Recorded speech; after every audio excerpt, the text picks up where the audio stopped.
ओम नमो भगवते वासुदेवाय।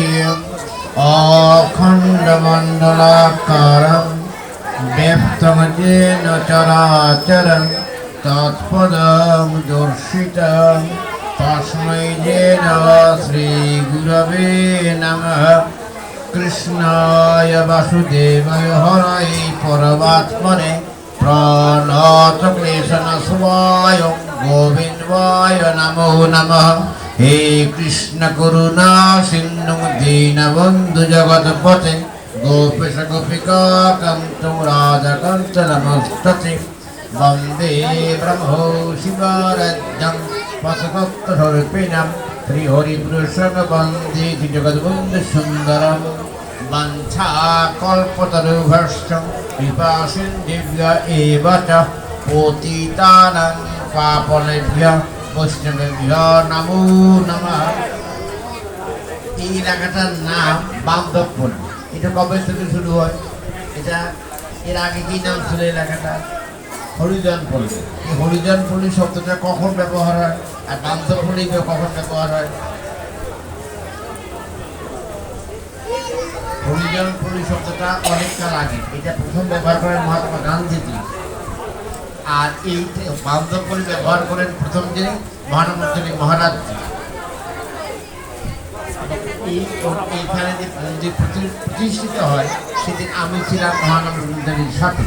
আর দুজন লোক বেশি পরিশ্রম করছেন, দেখবেন ছবি আছে ওইখানে, দেখবে ভিতরে দাঁড়িয়েওয়ালা এক লোক আছে, সুব্রত ভট্টাচার্য। এখন যেটা দমকল ফায়ার ব্রিগেড স্টুডিও ছিল, ওরিয়েন্টাল স্টুডিও, তার বাড়ি চট্টগ্রাম। আর আগে ছিল অতুল মালব। দুইজন লোকের প্রচেষ্টায় এখানে এই মন্দির প্রতিষ্ঠিত হয়। এটা করার কারণটা কি? এই কারণটা হিন্দু সমাজে কিছু দোষ ছিল, এখন মানুষ জগৎবন্ধু সুন্দর দোষটাকে সরিয়ে নেওয়ার চেষ্টা করছে। কি করছে? জগৎবন্ধু থাকতেন কলকাতায় এক ডোমপল্লীতে। ডোমপল্লীতে থাকতেন, তখন হিন্দুরা ডোমপল্লী দূরের কথা বাড়ির পাশ দিয়েও হাঁটতেন। সেইখানে জগৎবন্ধু থাকতেন, তাকে রান্না করে খাওয়াতেন এক ডোম। তার নাম কি? 3 কড়ি ডোম। তা আমার জন্মের অনেক আগে 3 কড়ি ডোমের বাড়িতে থাকতেন। তখন বুঝতেই পারেন সেখানে কোনো হিন্দু যাওয়ার প্রয়োজন মনে করতো না। যেহেতু আমার জীবনে আমি দেখছি তাদের প্রতি দুর্ব্যবহার, অবহেলা, অমর্যাদা, এটা অতুলনীয়। মানুষকে হনুমানের পূজা করে কিন্তু ডোমের ঘর ঢুকতে দেয় না, এটা ঠিক। হনুমান পূজিত হয় কিন্তু মানুষ ঘরে ঢুকতে পারে না। এই কথাগুলি কি মানব সমাজের জন্য খুব সম্মানজনক? এর প্রতিবাদ করছেন কে? শ্রীমান মহাপ্রভু করছেন আগে, তখন সমাজ শোনে নাই। জগৎবন্ধু মহাপ্রভু করছেন কিন্তু ডোমপল্লীর দিকে বসবাস করার মতো তার পরিবেশ ছিল না। জগৎবন্ধু বসবাস করেন তখন এই পরিবেশের সৃষ্টি হয়। জগৎবন্ধু সুন্দর আবির্ভাব এখন কত বছর চলছে? এই অনুষ্ঠান শুরু হবে আগামীকাল থেকে। এই আবির্ভাব হয়েছে 154 বছর আগে। 154 বছর আগে জগৎ সুন্দরের জন্মস্থান কোথায়, আবির্ভাব কোথায়? এটা আমাদের এই দেশে না, তখন এই দেশ ভাব হয় না। মুর্শিদাবাদ জেলা ডাহাপাড়া, তার পূর্বপুরুষের বাড়ি ছিল এই দেশে গোবিন্দপুর। সে জায়গাটা নাই, পদ্মায় বিলীন হয়ে গেছে বহুকাল আগে। এরপরে তার নূতন বাড়ি করছেন তার বাবা দীননাথ চক্রবর্তী। কোথায় করছেন? ব্রাহ্মণ কান্দা এখন বিরাজিত আছেন। আর ছোটবেলার বেশি সময় কাটিয়েছেন সেটা বাক্সরে। এই দুটা মন্দির সেখানে সংরক্ষণ করা হয়েছে, যাতে সেটা স্বাভাবিক থাকে, মানুষ জানতে পারে, বুঝতে পারে।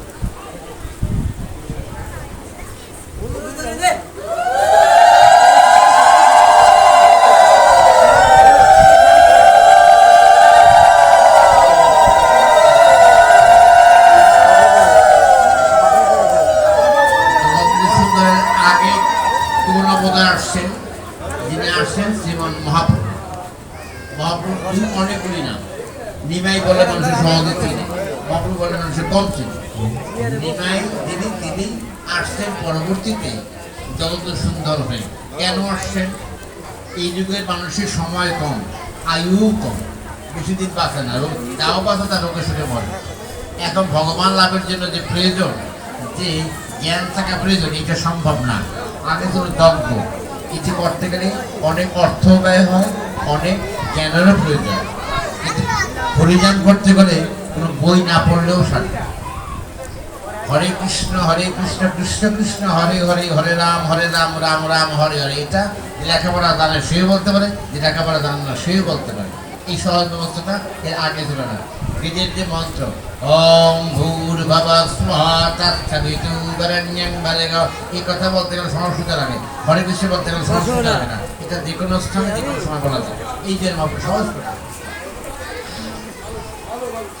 তার কারণ সাধারণ মানুষের তো অতটা পড়ার মতো সুযোগও নাই, পড়ার সামর্থ্যও নাই। তাহলে কি হবে, কি ব্যবস্থা করলে সহজ হবে? এই জন্য মহাপ্রভু বলছেন নাম নামাকারী বিশেষজ্ঞ শক্তি। বাংলা অর্থ কি? ভগবান বলছে আমিও তা, আমার নামও তাই। আমার নাম আর আমি ভিন্ন না। যেখানে তুমি থাকো না কেন, আমার নাম করে সঙ্গে সঙ্গে স্মরণ করা হবে। এই কথাটি বলছে। যজ্ঞ করতে গেলে ঘি লাগবে, মধু লাগবে, ব্রাহ্মণ লাগবে, অনেক কিছু লাগবে। হরিনাম করতে গেলে একটা সাধারণ মানুষ লেখাপড়া জানা, সেও হরে কৃষ্ণ বলতে পারে। যেখানে ঘি মধু দুধ দিলেন, এখানে ডাবের পানি, এর কোনো প্রয়োজন নাই, মুখে পড়লেই সারে। এই কথাটা ভাবনা করতেন, এইটা করো, সহজ হবে, ওই অন্যটা তুমি পারবে না। বলছে আমিও তা, আমার নামও তাই। এই কথাটা যদি না বলতেন, তাহলে আমাদের সমাজে এই অবস্থাটা এত সহজ হতো না। আর মানুষের যে অবহেলা, এটা খুব খারাপ বিষয়। এটাতে এখনো একটু কমছে বটে, কিন্তু এখনো মানুষ সেই অবস্থায় পৌঁছে না। এইখানে মহাপ্রভু করছেন, এটা যদি প্রতিষ্ঠিত হয়, সেই দিন আমি ছিলাম এখানে। এই হরিজনপুরে বান্তপুরে মেয়েরাই রান্না করছে, সেই ভোগ আমিও দিদির সাথে এখানে এসে। তখনকার দিনে হিন্দু বাড়ির লোকেরা ডোমপল্লিতে গিয়ে একবার জল খাইতো না, আর এইখানে এসে মহাপ্রভু ভোগ হয়েছে। আমার এখানে ব্রাহ্মণও খেয়েছে, অব্রাহ্মণও খেয়েছে। সেই দিন এখানে মানুষটিকে আশ্চর্য হয়েছে যে এখানে ডোমপল্লির মধ্যে, তখন বান্ধবপল্লির ডোমপল্লির মধ্যে ডোমের রান্না খাইতেছে গিয়া। এইভাবে যখন শিখেছেন ডোমের মধ্যে হরিভক্তি যদি না থাকে, ব্রাহ্মণের সময় হরিভক্তি যদি না থাকে, ব্রাহ্মণ নয়। যার মধ্যে হরিভক্তি সেই ব্রাহ্মণের চেয়ে বড় হতে পারে, যদি আমি ভক্তি সম্পদ থাকে। এটা প্রমাণ করার জন্য করা হয়েছে। জগৎ বসুদের আবির্ভাব কোথায়? মুর্শিদাবাদে। তা বাড়ি হইল গোবিন্দ নন্দীতে ভেঙে গেল, মুর্শিদাবাদ ইন্ডিয়ার মধ্যে, তাই না? ওখানে গেল কেন? জগৎ সুন্দরের বাবা দীননাথ চক্রবর্তী সেখানে শিক্ষকতা করতেন, স্কুলের মাস্টার ছিলেন। মহাপ্রভুর বাবা জগন্নাথ মিশ্র, তিনিও নবদ্বীপে থাকেন। মহাপ্রভু আসছেন আজ থেকে 538 বছর আগে, আর জগৎ সুন্দর আসছেন আজ থেকে 154 বছর আগে। এই মহাপ্রভু আসার আগে সমাজের এই ব্যবস্থা এরকম ছিল না, খুব কঠিন ব্যবস্থা ছিল। সেই কঠিন ব্যবস্থাকে সহজ করছেন মানুষের মধ্যে ভগবত ভক্তি সম্পদ দান করার পরে। আমার নামটা আমিও তাই, এই কথার মধ্যে সহজ ব্যবস্থা আছে। আর বেদের যে মন্ত্র, এইখানে গীতা আছে, এই পড়তে গেলে বাংলা অক্ষর জানতে হয়, সংস্কৃত অক্ষর বুঝতে হয়। আর হরিনাম করতে গেলে অক্ষর না শিখলেও পারে। এই সহজ ব্যবস্থাটি করে গেছে। মহাপ্রভু আসার আগে এই ব্যবস্থা ছিল না।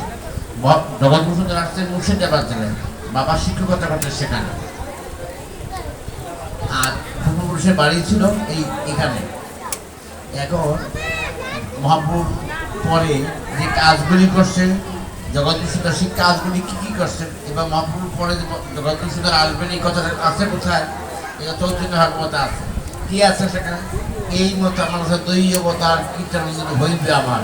মা সতী দেবীকে বলতে আমি তো চলে যাব, আবার আমি ফিরে আসবো। এসে কী করবো মা? আমার কাজটাকে শোনো, আমি এসে হরিনাম প্রচার করবো। হরিনাম প্রচারের জন্য আবার আমি আসবো। এই আশাটাই জগৎ সুন্দর রূপে আমরা বিশ্বাস করি, যিনি রাধাকৃষ্ণ, তিনি নিতাই গুণ, তিনি জগৎ সুন্দর। আমরা তিনখানা মূর্তিকে সমান মর্যাদা দিয়ে সমানভাবে ভক্তি শ্রদ্ধা পূজা করে থাকি। জগৎ সুন্দর আবির্ভাবের পরে এই হরিনাম প্রচার এর আগে এত ছিল না। এটা এখন প্রসারিত হয়েছে দেশে এবং দেশের বাইরে। জগৎ সুন্দরের আবির্ভাব উৎসব আগামী পরশুদিন, এটা আরো বিদেশে হবে। কোথায় হবে? কানাডা হবে, আমেরিকাতে হবে, লন্ডনে হবে। আমি বহুবার গেছি। 10-12 বার আমি আমেরিকার অনুষ্ঠানে ছিলাম। শুধু এখানেই হবে না, সারা পৃথিবীর ভিন্ন ভিন্ন অংশে হবে। রবীন্দ্রনাথের আবির্ভাব তিথি শুধু ফরিদপুর কেন্দ্র না, এরপরে সারা বাংলাদেশে হবে, সব 64 জেলার মধ্যে দেশে বা দেশের বাইরে আবির্ভাব উৎসব পালিত হয় প্রতি বৎসর। তখন সুন্দরের যে যার গর্ভে এসেছেন তার নাম কি? বামান। আর তার বাবার নাম কি? দীননাথ চক্রবর্তী। এই বামাদেবী যে বামাদেবীর গর্ভে যিনি আসবেন, এই কথাটা আগে তিনি বলছেন। কার কাছে বলছেন? এই কথাটা তার মার কাছে বলছেন, বাবার কাছে বলছেন। কিভাবে বলছেন? বলাটা ঢংটা। মাও স্বপ্নে দেখছে যে একটা সুন্দর শিশু বাচ্চা ভেসে আসছে পদ্ম পাতার ভেতরে, দেখছে। স্বামী তার স্বামী যে দেখছে সেইটা সেও দেখছে, কিন্তু দেখার পরে একেবারে সঙ্গে যখন কথা বলছে, তাহলে স্ত্রী বলছে বাবা দেবে যে আমি কালকে স্বপ্ন দেখছি একটা, এরকম স্বপ্নটা আমি এর আগে কখনো দেখি নাই। বলছি কি সেটা? তুমি কি দেখছো স্বপ্ন? বলছে পদ্মার মধ্যে, নদীর জলে, গঙ্গার মধ্যে একটা শিশু বাচ্চা আসতে চাই, এত সুন্দর, আমি এরকম শিশু কিন্তু দেখি না। তার স্বামী বলছে এরকম স্বপ্ন তুমি একাই দেখছো নাকি? আমি তো দেখছি। তুমি কি দেখছো? বলছে একটা সুন্দর শিশু পদ্মপাত্রায় ভেসে আসতেছে নদীর জলে, এই দৃশ্যটা আমিও দেখছি। ভগবান যখন আসেন তখন সংবাদটা আগে দেন, কোথায় আসবেন। এইরকম কথা কোন জায়গায় আছে? নিমাই আসার আগে এরকম কথা আছে। কিরকম কথাটা আছে? মহাপ্রভু আসার আগে একজন ভক্ত আছে তার আগে, ঠিক তার নাম কি? তার নাম হচ্ছে পদ্মদেব প্রভু। মহাপ্রভুর তুলনায় তুমি 52 বছর বয়স হল, আর হরিদাস ঠাকুর 32 বছর বয়স হল। হরিদাস ঠাকুর জন্মস্থান বেনা পড়ে, যেন এই বর্ডারটার নাম হরিদাসপুর বর্ডার চেকপোস্ট। আর পদ্মদেব প্রভু যে আসছেন, যার নাম আগে ছিল লাউড পরগনা, লাউড বলে এখন কেউ চেনে না, এখন হচ্ছে সুনামগঞ্জ থানা, তাহিরপুর, সুনামগঞ্জ জেলা তাহিরপুর থানা, এইভাবে বলে সহজে বলছে। লাউড পরগনা বলে তাহলে চিনবে না, ওই ম্যাপে করা নেই, 500 বছর আগের ম্যাপ। এই যে মহাপ্রভু আসবেন সেটা কি করে বুঝছেন?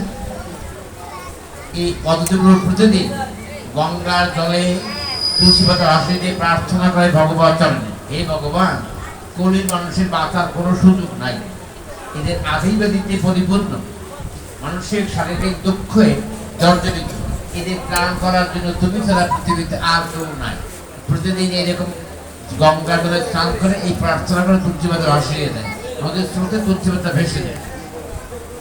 একদিন দেখছে তুলসী পাতা ভেসে না গিয়ে উল্টো দিকে ফিরতেছে। স্বাভাবিক তুলসীটা হালকা পাতা তো ছোট করে ভেসে দেয়, ওটাই স্বাভাবিক, কারণ ভেসে দেয়। তুলসী পাতা উল্টো দিকে ফিরে আসে, এরকম তো হওয়ার কথা না। প্রতিদিন তো আমি এরকম তুলসী পাতা ভাসিয়ে দেয় গঙ্গার জলে, সব দিনই ভেসে দেয়। আজকে স্রোতের বিপরীত থেকে আসতেছে কেন? দেখতে দেখে বেশ কিছু মেয়েরা স্নান করতেছে নদীর ঘাটে, একটা মেয়ে বুকের মধ্যে তুলসী পাতা রেখে বেঁধে আছে, এটা ডানে বামেও দেয় না, স্রোতের চলেও দেয়। এই মেয়েটার বুকের মধ্যে এরকম তুলসী পাতা আছে। কাছে গিয়ে জিজ্ঞেস করতেন, মা তোমার নাম কি? বলতে আমার নাম সর্দি দেবী। বাবার নাম কি? বলতে নীলাম্বর চক্রবর্তী। তখন ভাবছে যে আমি প্রতিদিন তুলসী পাতা দেই, জলে ভেসে যায়, আজকে ভেসে থাকে এই মেয়েটার বুকের মধ্যে বেঁধে আছে কেন? এইখানে একটা ঘটনা আছে, কারণ একটা আছে। তখন বলছে আমার প্রভু আমাদের দীর্ঘদিন পর্যন্ত প্রার্থনা করছি, সেটা আজকে বুঝলাম আমার প্রার্থনা ভগবান গ্রহণ করছেন, এরই গর্বে আসবে আমার শ্রীমৎ ভক্ত। এই কথাটি আগে আছে, আর এই কথাটি মহাপ্রভুর পরে, তৃতীয় জন্মদিনের পরে এই কথাটি জানছেন যে আগে সংবাদ দেওয়া আছে যে আমি মামার গর্বে আবির্ভূত হব। আজ থেকে কত বছর আগে? 154 বছর। কোন দিন সেটা? দিনটা কোন দিন? সীতানবমীর দিন। সীতানবমী বলা হয় কেন? রামের জন্ম, তাও রামনবমী বলে। আমাদের দেশে খুব কম, দিল্লির ওইদিকে, তারপরে অযোধ্যার থেকে এই দিন সরকারি ছুটি থাকে, গভর্নমেন্ট ছুটি। আর সীতানবমী রামের জন্মের 1 মাস পরে। তো সীতার জন্মস্থান কোথায়? সীতার জন্মস্থান কেউ বলছে নেপালে, কেউ বলছে বিহারে। এটা বোঝা যায়, নেপালে বোঝা যায়, একটা জায়গা জনকপুর। আমি নেপালে যাওয়ার সুযোগ হয়েছে, জনকপুর বোঝা যায় যে এইখানে জনক রাজার রাজধানী ছিল। জনকপুর জায়গা আছে, আমি কাঠমান্ডু ছিলাম কয়েকদিন, সেখানে শুনছি জনকপুর, বা কেউ বলছে বিহারে। বিহারের জনকপুরটা বিহারে কোন জনকপুর নামে জায়গা খুঁজে পাওয়া যায় না, আমার পরিবর্তন হতে পারে, কিন্তু নেপালে জায়গাটা আছে।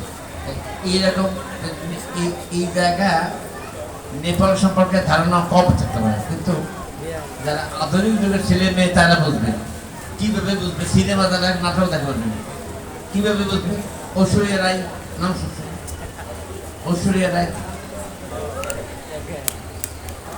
রায় বাড়ি এখানে নেপালে। ঐশ্বরিয়া রায় নাম শুনছে না? নাটক দেখেন, সিনেমা করেন না? মনীষা কৈরালা এই নেপালের মেয়ে, এখানে সেটা জন্মেছে তার বাড়ির কাছে সেই এলাকার মেয়ে। মনীষা কৈরালা, ঐশ্বরিয়া রায় নেপালের মেয়ে। বুঝতে সুবিধা। সীতার বাবার বাড়ি নেপাল, আর রাম জন্মেছে অযোধ্যায়। এইরকম এরপরে আসছে কোথায়? ভগবান কোথায় আসছে? মথুরায়। বাবার নাম কি? বাবার নাম বসুদেব, আর মায়ের নাম দেবক। এরপরে আসছে কোথায়? নদিয়ায়। বাবার নাম কি? জগন্নাথ মিশ্র। মায়ের নাম কি? সতী দেবী। এরপর আসছে কোথায়? এই মুর্শিদাবাদে। বাবার নাম কি? দীননাথ চক্রবর্তী। মায়ের নাম বামালি। এরকম 7 দৃশ্যটা। ভগবান কি রকম জায়গায় আসে তার একটা বর্ণনা। ভগবান আসে নদীর তীরে, রাজধানীতে। কোন কোন রাজধানীতে, কোন কোন নদীর তীরে ভগবান আসছে? রাম আসছে কোথায়? অযোধ্যায়। নদীটার নাম কি? এই যে সামনে নদী আছে না, এটার নাম কি? কুমার নদী। রাম যে জন্মেছে এই নদীটার নাম কি? সরজু নদী। রাজধানীটা কোথায়? অযোধ্যায়। এরপরে যে কৃষ্ণ জন্মেছে এটা কোন জায়গায়? কৃষ্ণ জন্মেছে কোন জায়গায়? মথুরায়। নদীটার নাম কি? যমুনা নদী। জায়গাটার নাম কি? মথুরা, রাজধানী। এরপর জন্মেছে কোন জায়গায়? নবদ্বীপ, লক্ষণ সেনের রাজধানী। নদীটার নাম কি? ভাগীরথী। যখন সূর্য কোথায় জন্মেছে? পদ্মায়। ওখানে এটা কোন জায়গায়? এটা পদ্মা। সিরাজদৌলের বাড়ি দেখা যায়, বাড়ি আর সিরাজদৌলের বাড়ি নদীর এই পারে ওপারে, মাঝখানে একটা নদী। এটাকে বলে একটু কম বুঝতে, ফরাক্কাবাদ বলে ভালো নদী। ফরাক্কাবাদ এই নদীটা। এই যে আমরা প্রতিদিন ভগবানের পূজা করি, স্মরণ করি, সুবিধাটা কি, লাভটা কি? মহাপুরুষ কথা বলছেন, এই কথাটা কি বলছেন? সাধারণ সরল লীলা না করি অবহেলা। যে ভাবনায় বিশ্বাসী হোক তার ভাবনা থেকে প্রতিদিন স্মরণ করা একান্ত কর্তব্য। সে হনুমানের ভক্ত আর রাম ভক্ত হোক, কৃষ্ণের ভক্ত, শিবের ভক্ত হোক, যার যার ভাবনা। এইখানে যারা মেয়েরা বসা আছে বা ছেলেরা বসা আছে সবে বান্ধব বলে, এইখানে সব মেয়েদের শাড়ি একরকম না, ভিন্ন ভিন্ন শাড়ি না। ছেলেরা যা বসা আছে প্যান্ট আর জামা কিন্তু একরকম না, ভিন্ন ভিন্ন জামা, ভিন্ন ভিন্ন কালারের। যার যার রুচি অনুসারে কিনছে ভগবানকে লাভ করার জন্য, যার যার রুচি অনুসারে। কেউ শিবের পূজা করে, রামের পূজা করে, কেউ জগন্নাথ পূজা করে, কেউ রামকৃষ্ণ পূজা করে, রামকৃষ্ণ পূজা করে। এই আমি যেটা করি এইটা ভালো, অন্য যেটা করে ভালো না, এই কথা ঠিক না। যার যার ভাবনা অনুসারে সেই অনুসারে পূজা, সেই অনুসারে ভাবনা ঠিক এইভাবে বলতে। এটা কোথায় আছে? এই কথাটা কোন জায়গা আছে? এই কথাটা গীতাতে কৃষ্ণ ভগবান বলছেন, আমাকে যেমন করে মানুষ ভজনা করে আমি তাকে সেভাবে অনুগ্রহ করি। আমাদের এখানে আমরা রাধাকৃষ্ণের পূজা করি, কিন্তু অযোধ্যায় চলে ওইখানে রঘুপতি রাঘব রাজা রাম পতিত পাবন শ্রীরা একজন হরে কৃষ্ণ বলে না, হরে কৃষ্ণ নামোদন না প্রয়োজন নেই। ওখানে গেলে রঘুপতি রাঘব রাজা রাম পতিত পাবন শ্রীরাম, এখানে হরে কৃষ্ণ নেই। আর এইখানে আসলে আবার হরে কৃষ্ণ কৃষ্ণ কৃষ্ণ হরে হরে, হরে রাম রাম রাম হরে। ওইখানে আবার এইখানে সীতারাম রঘুপতি রাঘব বলে কেউ বুঝে। এই যে ভাবনাটি ভিন্ন ভিন্ন হতে পারে, কিন্তু ভগবানকে স্মরণ মনন করা স্বাধীনতা দেয়া। এই কথাতেই ভগবতের 500 বছর আগে নাম নামাকারী যে সত্যি আমিও তা, আমার নামও। এই মহাপুরুষ যদি না আসতেন তাহলে কথাগুলি এইভাবে প্রচারিত হওয়ার কোনো সুযোগ ছিল না। আমরা মানুষকে জন্মগতভাবে অবহেলা করি, এখনো যে করছি তা না। আমার এই যে হরিজন বা এই বান্ধব পণ্ডিতদের এগিয়ে নিয়ে আসছে, সে বিরাট ব্যারিস্টার, তাকেও পাত্তা দেয় না এই দেশের লোকেরা। এত এত কঠিন লোকটার নাম কি? আম্বেদকর, ভারতের সংবিধান তিনি লিখছেন, সে তার প্রতিবেশী দুটো লড়াই করছে, আসে নিজের ব্যারিস্টার। ভারতের সংবিধানে লিখছেন মসজিদ ছাওয়াল। তাহলে যোগ্যতা আমার বেশি না মসজিদ ছাওয়ালের বেশি? মসজিদ ছাওয়াল সংবিধান হচ্ছে 150 কোটি মানুষ চলে তার লেখার বইয়ের উপর। আমার লেখায় কোনো শোনে না পড়ে না। তাহলে ব্রাহ্মণকে আমি না ওই মসজিদ ছাওয়াল ব্রাহ্মণ? মানুষ কি পরিমাণ অমর্যাদা করতো তার দৃষ্টান্ত এখনো আছে। ফিরোজপুর জেলার মধ্যে এই এক মসজিদ নাম নবদ্বীপ মসজিদ, সে ব্যবসা করে অনেক অর্থবিত্ত হয়েছে তার। সে তীর্থে ভ্রমণ করে আসছেন বৃন্দাবন মথুরা বা একাশি এসে গ্রামে বলছেন যে আমি তো তীর্থ করে আসছি, স্বাভাবিক নিয়ম ভক্ত সেবা দেওয়ার, আমি একটু ভক্ত সেবা দেবো, আপনারা তো অনুগ্রহ করে আসেন। বলছেন না, মসজিদ ছাওয়াল, তোমার বাবা তাহলে ব্যবসা করতো, তোমরাও করো, তোমার টাকা দিলে রান্না করলে ওই টাকা খাবে না। সে মনে খুব কষ্ট পেয়েছে। সে বলছে ঠিক আছে আপনারা না গেলে ভালো থাকেন। সেটা রাস্তা করছে গভর্নমেন্ট, সরকারিতে পারমিশন আছে। তারপর রাস্তার 2 পাশে না কি গাছ লাগাবো, মানুষ ছায়া চলবে, দর্শনে লাগলে গাছ করে করে খাবে। এই যে সেটা রাস্তাটা এখনো বনপড়িয়া থেকে পালারের পর্যন্ত রাস্তাটা এখনো। সে মুচির ছেলে যখন বলছে তোমার টাকা হবে দিয়ে আমরা অন্ন খাবো না, আমরা হলাম কায়স্থ ব্রাহ্মণ, তোমার যদি মুচির খাওয়ার তো তোমরা পূজা সেলাই করো, তোমাকে টাকা দেবে, ওই টাকায় আমরা খাবো। মানে খুব কষ্ট পেয়েছে, কাউকে কিছু বলে না। সে রাস্তার 2 পাশে গাছ লাগিয়ে দিয়ে গেছে, সেই গাছ এখনো। মানুষকে অবহেলা করার কি ধর্মের লক্ষণ? এটা আমরা কাজটা এখনো করি, এখনো করি। এইটার প্রতিবাদ করছে জগৎ সুন্দর। কলিকাতা শহরে তখনকার দিনে এখনকার বান্ধবপুরের যে উন্নত বস্তু তখন এরকম ছিল না। আমি যদি ছোটবেলা শুকর পালতাম, এখন আর শুকর কেউ পালেও না, ওটা নিয়ে কাল মাথা ব্যবহার নেই। এইরকম জায়গায় জগৎ যদি শুয়ে থাকতে 100 বছর আগে এটা চিন্তা করা যায়। আর 3 কোটি রুমের মতো তুমি রান্না করো আমি খাবো। সেই প্রচন্ড গলবের মধ্যে যেখানে মানুষের সামগ্রিক জীবনযাত্রা ব্যাহত, শুকরে চিৎকার দেয়, হইচই করে, আর তাই সেইখানে গিয়ে তার ঘরে শুয়ে আছেন জগৎ বন্ধু সুন্দর। এটা কি এখনকার যুগে মানুষ ভাবতে পারবে?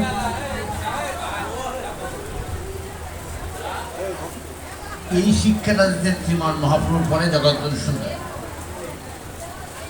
আমরা এখনো বান্ধবপল্লীদের মধ্যে অনেক শিক্ষিত লোক আছে। একটা টাইটেল আছে বাসফোর, জানা আছে? বান্ধবপল্লী আমার বড় অফিসার দেখছি রংপুরে। আমি জিজ্ঞেস করলাম আপনার নাম কি, তখন উনি বললেও এই টাইটেলটা বাসফোর, আপনি শুনি নেন। বলছে আমি বান্ধবপল্লী হরিজনপল্লীর ছেলে, খুব বড় অফিসার। আর 2টা মেয়ে দেখছি, 2টা মেয়ে পাস, একটা নাম অঞ্জলি, একটা নাম বলে গেলাম, 2টা মেয়ে এমএ পাস মেয়ে। এই মেয়ে 2টা পাস সিরাজগঞ্জ, 2টা মেয়ে একই ঘরে, 2টা মেয়ে এমএ পাস করা। আজকে 30 বছর আগে কথা দিতে হবে। বান্ধবপল্লীর লোকেরা লেখাপড়া জানে না, এই কথা ঠিক না।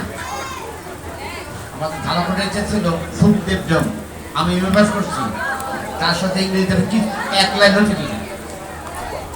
সে মেট্রিক পাস, কিন্তু আমার মতো লোককে ওনার কাছে টেকা দেয়, অথচ তার বাবার নাম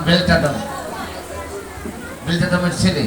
আমি এমএ পাস করা লোক, তার কাছে 1 সেকেন্ড থেকে এত ইংরেজি জানি, অথচ মায়ের বাবার ঝাড়ু দিতেছি রাস্তায়। আর সেই ঘরের ছেলে বেলটাডম, সেই বেলটাডমের ছেলে সুখদেব। আমার মতো এমএ পাস লোক তার কাছে কিচ্ছু না, অথচ বাপে ঝাড়ু দিতে রাস্তায়। মানুষকে অমর্যাদা করছে আমরা, শিক্ষার মূল্য দেয় না, তার মানুষের মর্যাদাও দেয় না।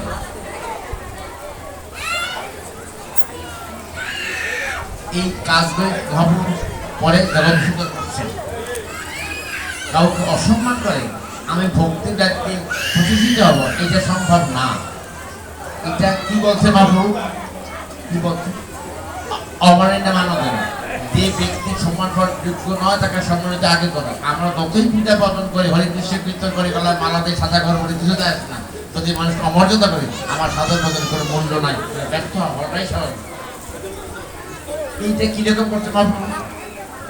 আপনারা তো এখন আমিনের গান, অনেক অনেক বড় বড় বিল্ডিং হচ্ছে না, এটা আগে ছিল। যখন প্রথম নতুন মন্দির হয় তখন ছনের ঘর থেকে নতুন মন্দির নিয়ে যাওয়া হয়, এইরকম ব্যবস্থা করা হয়। সেখানে জগৎ সুন্দরের একটা বিছনা প্রয়োজন, আর তার জন্য খাট বা পালঙ্ক প্রয়োজন। তখন যারা সেবক ছিলেন তারা এইটা করার পরে নূতন বিছনা খাটতো না, এইটা করতেন। তখন একজন ভক্তের কাছে বলতেন না, আমি যে নূতন মন্দির করেছি সেখানে লোককে নিয়ে আমরা ওই ঘরে নিয়ে যান, আমাদের একটা পালঙ্ক করে দিতাম, একটা বিশ্রাম করে বলতেন না, দেওয়ার অসুবিধা হবে। কত টাকা লাগতে পারে? বলছে 25 টাকা। তখনকার 25 টাকা, এখন 25,000 টাকা, 15,000 টাকা।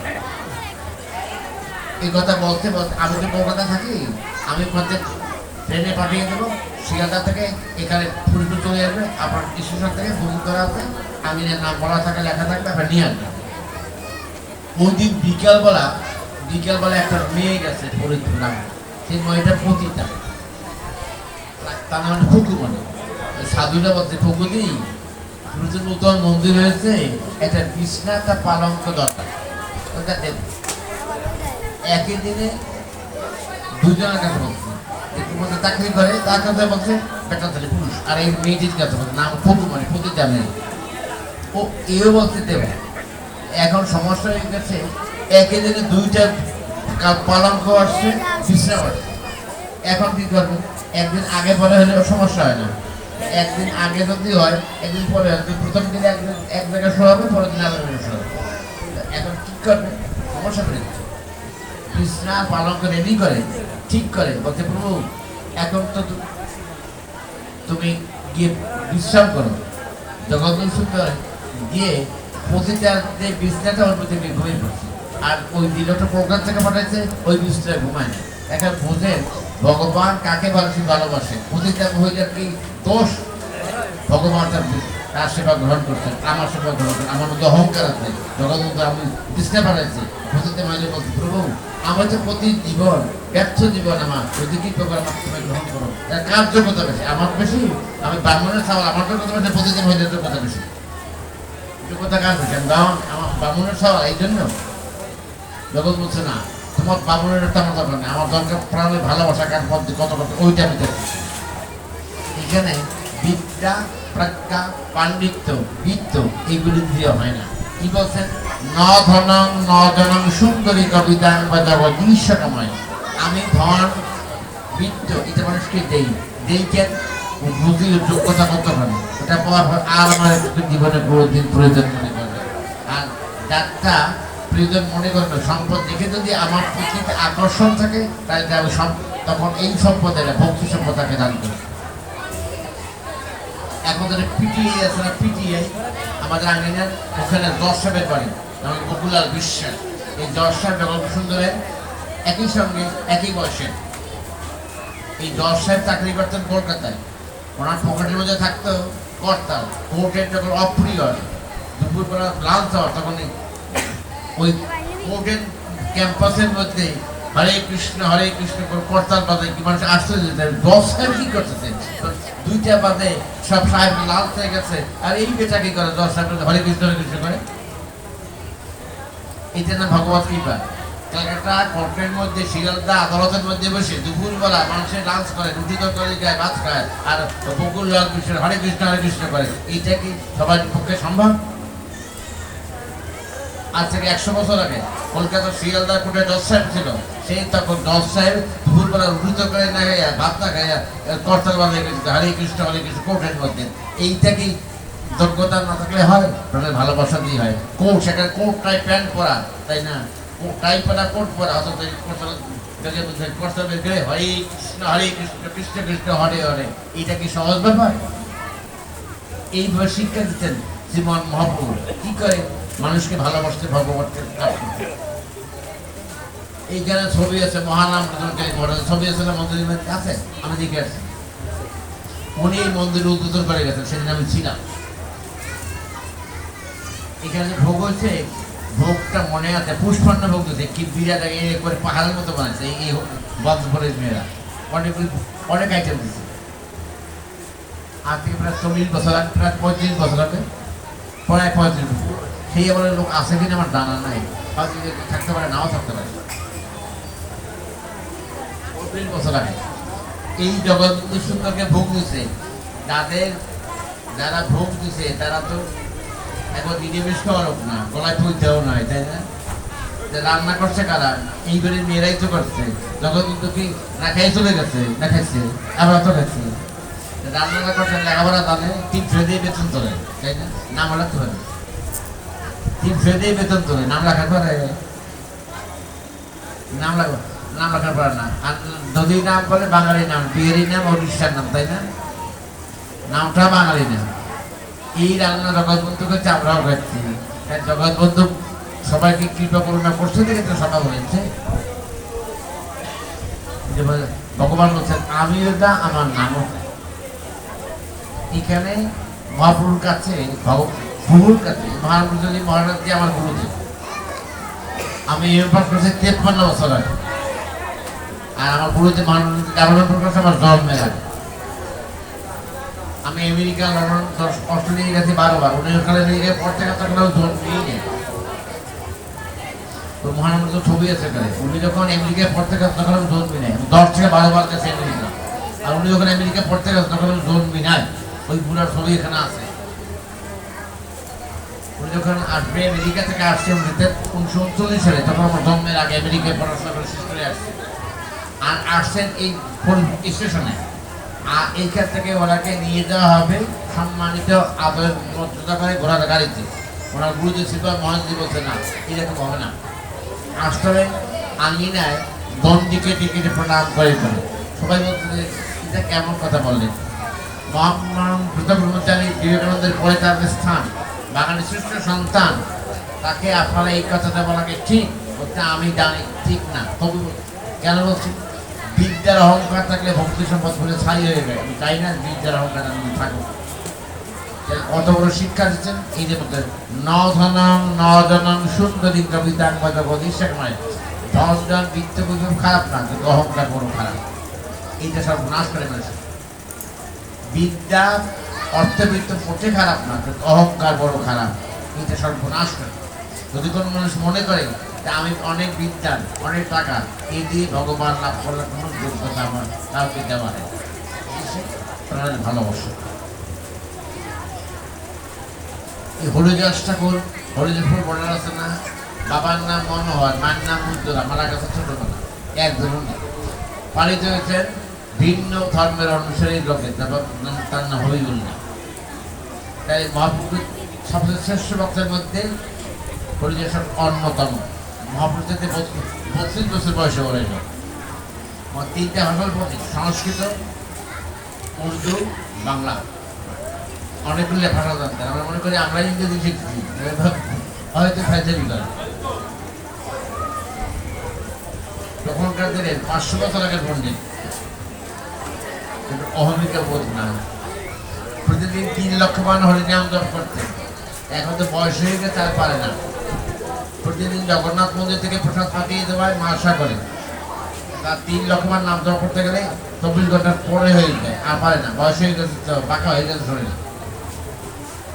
প্রতিদিন প্রসাদ পাঠিয়ে দেওয়া, প্রসাদ থাকে, প্রসাদ পাওয়ার সময় হয় না। তো 3 লক্ষ মান নাম জপ শেষ হবে, তারপর খাবে। এটা শুনছি মাধব। কি বলছে? হরিদাস, তুমি প্রসাদ অমর্যাদা করছো কেন? বলছে প্রভু, অমর্যাদা করার ইচ্ছা আমার না, কিন্তু কি করবো, দেহতা আর চলে না। আমার ব্রত 3 লক্ষ বার নাম জপ শেষ করে তারপর অন্ন গ্রহণ করা, এখন তো আর সেটা পারি না। এই জন্য অপেক্ষা করে। এই জন্য তুমি আমার অপরাধ ক্ষমা করে দিও। বলছে না, তোর অপরাধ নেই। তুমি হরিনামের ময়, তোমার দেহটা হরিনামময় হয়ে গেছে, আর হরিনাম করার তোমার দরকার নাই। এই কথা একজন করে লোকে বলছে ভগবান ভাবু যে তোমার হরিনাম করার আর প্রয়োজন নেই। নামের মধ্যে যে শক্তিটা প্রকাশ করতেন হরিদাস ঠাকুরকে দিয়ে 3 লক্ষ বার নাম জপ করতে প্রতিদিন। এটা কিরকম করে সম্ভব? 3 লক্ষ বার নাম কি সম্ভব? এখানে যারা বসা আছে মুসুর করে ঘুমের থেকে 5টায়, আমি উঠি 5টায় 10-এ। এখন বাজে কয়টা? রাত্র 8:30। চোখ খুলছে 5টায়, এখন তো চোখ খোলা আছে। কয়বার পলক দিচ্ছে মাপছেন কেউ? এই মধ্যে চোখের পলক কবার দিচ্ছে কেউ মাপছেন? চোখটা ওপেন হয়েছে কখন?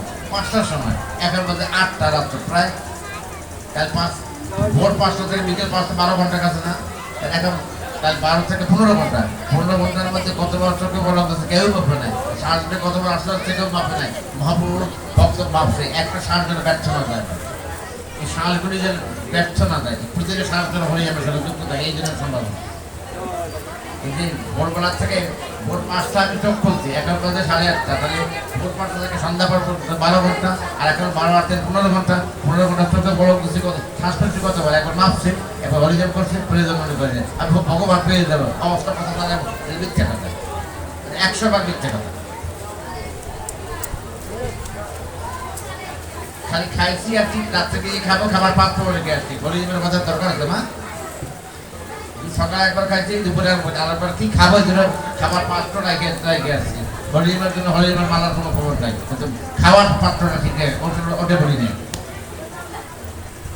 আচ্ছা গিয়ে খাবো, কার কাছে পাত্র খাবার পাওয়া যায় সব ঠিক আছে, আবার হরিজনের মালাটা কোন জায়গাতে করছে ভগবান ফিরে যান ঠিক না, বলতে বলতে প্রলয় কাল রক্ষা হরিনাম, কিন্তু হরিনামের কাছে আমি নাই, খাবার তো কোনটা খাবো, পটল ভাজা খাবো না আলু ভাজা খাবো, আমার ব্রেনের মধ্যে হরিনামের কথা বলে এক মিনিট যখন শেষ করতেন প্রলয় কাল রক্ষা হরিনাম, কিরকম প্রলয় কাল ঘটনাটা কি? আজকে 42 ডিগ্রি তাপমাত্রা, এটা কোন জায়গায় বেশি তাপমাত্রা? চুয়াডাঙ্গা 10 রাস্তা বাকি হয়ে গেছে, কিন্তু আমি এসি কিনতেছি, আমার এসি খারাপ হয়ে গেছে, সারাদিন এসি কাজ করছে, আমার শোকটা কোথায় এটা খুঁজে বের করছে, ভগবানের নামটা কোথায় খুঁজে প্রয়োজন মনে করি। আমার শোকে বিঘ্ন করছে জন্য এসি মিস্ত্রি নিয়ে আছে, এখনো কাজ করতেছে, গিয়ে রাত্রে ঘুম পড়তে ওই ব্যবস্থা আমার কাছে আছে, কিন্তু হরিদেবের ব্যবস্থা আমার কাছে নাই, কারণ সুখে থাকবো এটা সম্ভব না। এই যে তারা কিন্তু বলছেন প্রলয় কাল রক্ষা হরিনাম, এই কিছুদিন আগে প্রায় 1 মাস আগে দিনের মধ্যে কয়েকবার ভূমিকম্প উত্তর পড়ে যায়, একদিন কয়েকবার, কয়েকবার ভূমিকম্প একই দিনে কয়েকবার উত্তর পড়ে গেছে। এই যে জগবন্ধু সুন্দর বলতে যে প্রলয় কাল, কারণ তোমার বাড়ি প্রলয় না, সারা বিশ্বব্যাপী প্রলয়, এগুলো রক্ষা পাওয়ার এক যোগ্যতা আছে, যিনি হরিনামের সঙ্গে যুক্ত থাকবেন তিনি রক্ষা পাবেন, বাকি হরিনাম বিচ্ছিন্ন যারা তার দুর্যোগে পড়বে।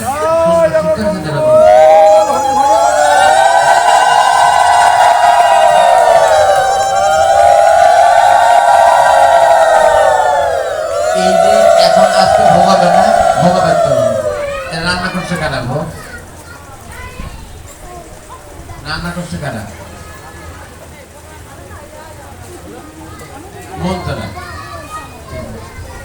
আপনারা ক্ষমা করবেন আমাকে, এই ছেলে পেলে আমার কাছে গেছে, গতবার আমার কাছে গেছে, গতবার যদি 15,000, এবার যদি 36,000, এই যে আমি সরকার দেবো না, এখানে তারা সরকার দেবে, আমাদের টাকার অহংকার আছে, আমার দ্বারা সম্ভব না, যে প্রাণী ভালোবাসছে জগৎ রান্না করছে ও সরকার দেবে, আমি দেবো না, আমাদের টাকার অহংকার আছে, আমার দ্বারা ভগবান আমার কোনো সুযোগ ভগবান আমাকে দেয় না, দিচ্ছে যার প্রাণের ভালোবাসা তাকে সুযোগ দিচ্ছে।